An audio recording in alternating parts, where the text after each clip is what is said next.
आज हम करेंगे फर्स्ट चैप्टर इको का। तो उसमें मैंने पहले क्वेश्चन कराए हुए थे। तो अब जो नेक्स्ट क्वेश्चन आपको करने हैं वो है पर्यावरण संरक्षण के उपाय। तो पर्यावरण को संरक्षित कैसे किया जा सकता है। पर्यावरण का प्रदूषण रहित रखने के लिए निम्नलिखित उपाय व सुझाव दिए जा सकते हैं। नंबर 1 है सामाजिक जागरूकता द्वारा, तो लोगों को जागरूक करके पर्यावरण के प्रति। अगर लोगों को प्रदूषण से संबंधित खतरों के बारे में जागरूक किया जाए या उन्हें प्रेरित किया जाए कि अपने आसपास के पर्यावरण को शुद्ध बनाए रखें। नेक्स्ट पॉइंट है जनसंख्या नियंत्रण द्वारा, जनसंख्या को नियंत्रित करके। कि जनसंख्या भी प्रदूषण का एक बहुत बड़ा कारण है। यदि जनसंख्या पर नियंत्रण हो जाए तो प्रदूषण की समस्या भी नियंत्रित हो जाएगी।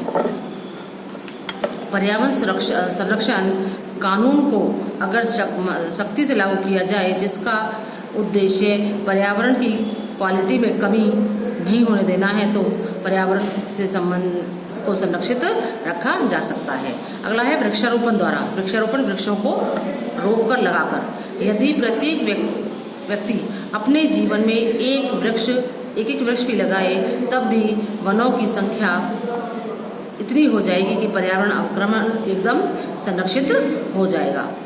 औद्योगिक व कृषि प्रदूषण पर नियंत्रण कर लेने से भी पर्यावरण संरक्षण हो सकता है।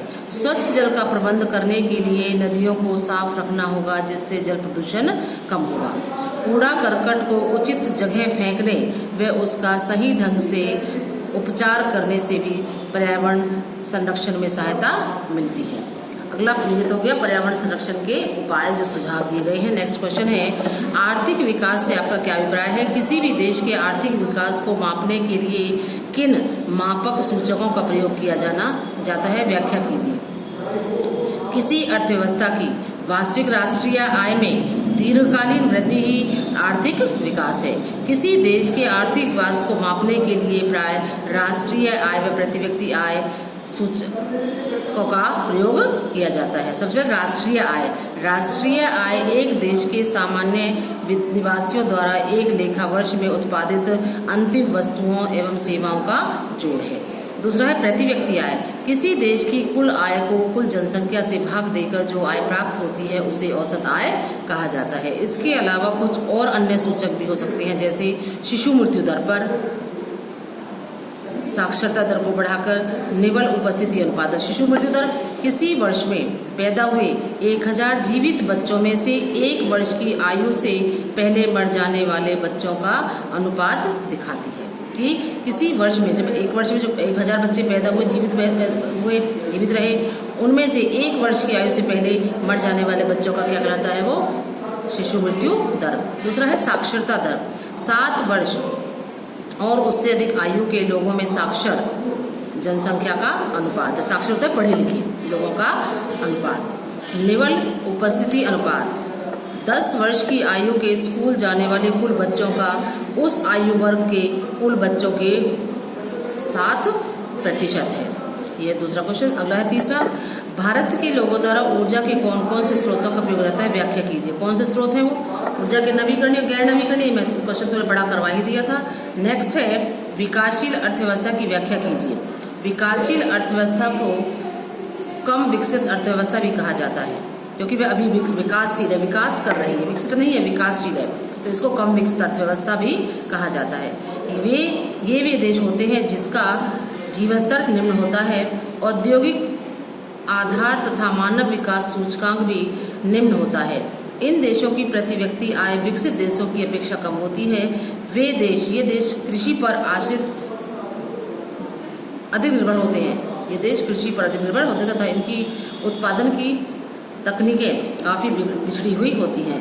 वे देश आर्थिक विकास को प्राप्त करने के लिए प्रयासरत होते हैं, मतलब प्रयास कर रहे होते हैं। इन देशों में प्राकृतिक व मानवीय संसाधन तो पर्याप्त मात्रा में होते हैं, परंतु इनका कुशलतम प्रयोग नहीं किया जाता है। भारत भी एक विकासशील देश है जो अपने विकास के पथ पर अग्रसर है।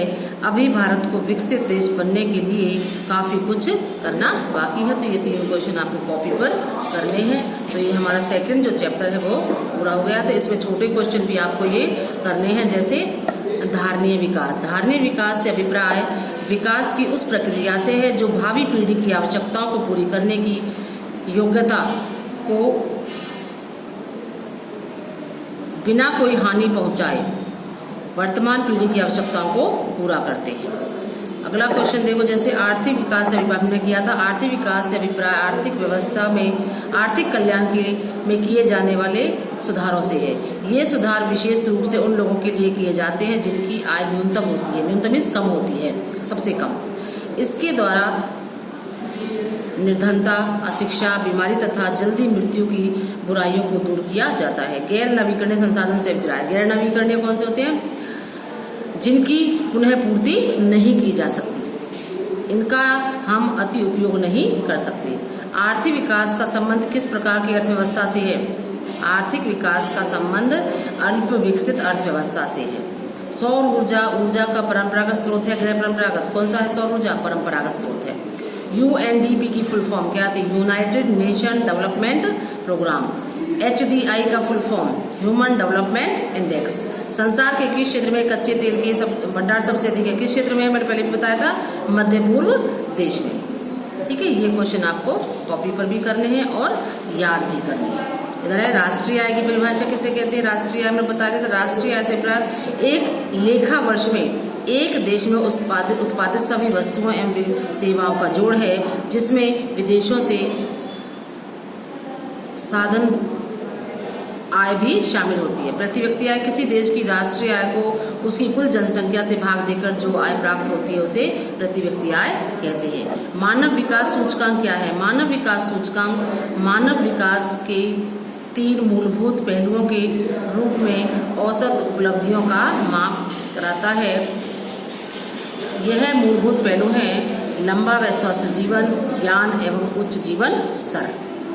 ठीक है, ये आपको क्वेश्चन कॉपी पर करने हैं। ये हमारा चैप्टर फर्स्ट यहाँ पर पूरा होगा। नेक्स्ट क्लास में हम नेक्स्ट लेसन करेंगे।